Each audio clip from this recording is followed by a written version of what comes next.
Анамның ақ жаулығы әппақ-әппақ, айналдым пейіліңнен қардан әппақ.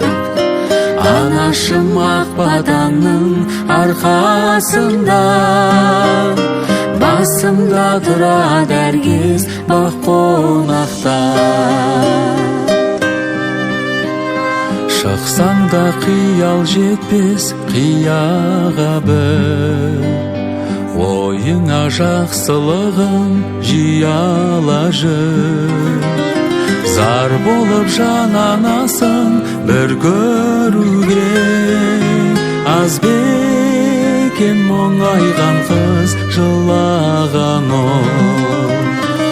Анамның ақ жаулығы әппақ-әппақ, айналдым пейіліңнен қардан әппақ. Анашым ақ батанның арқасында, басымда тұрады әркез бақ қонақ.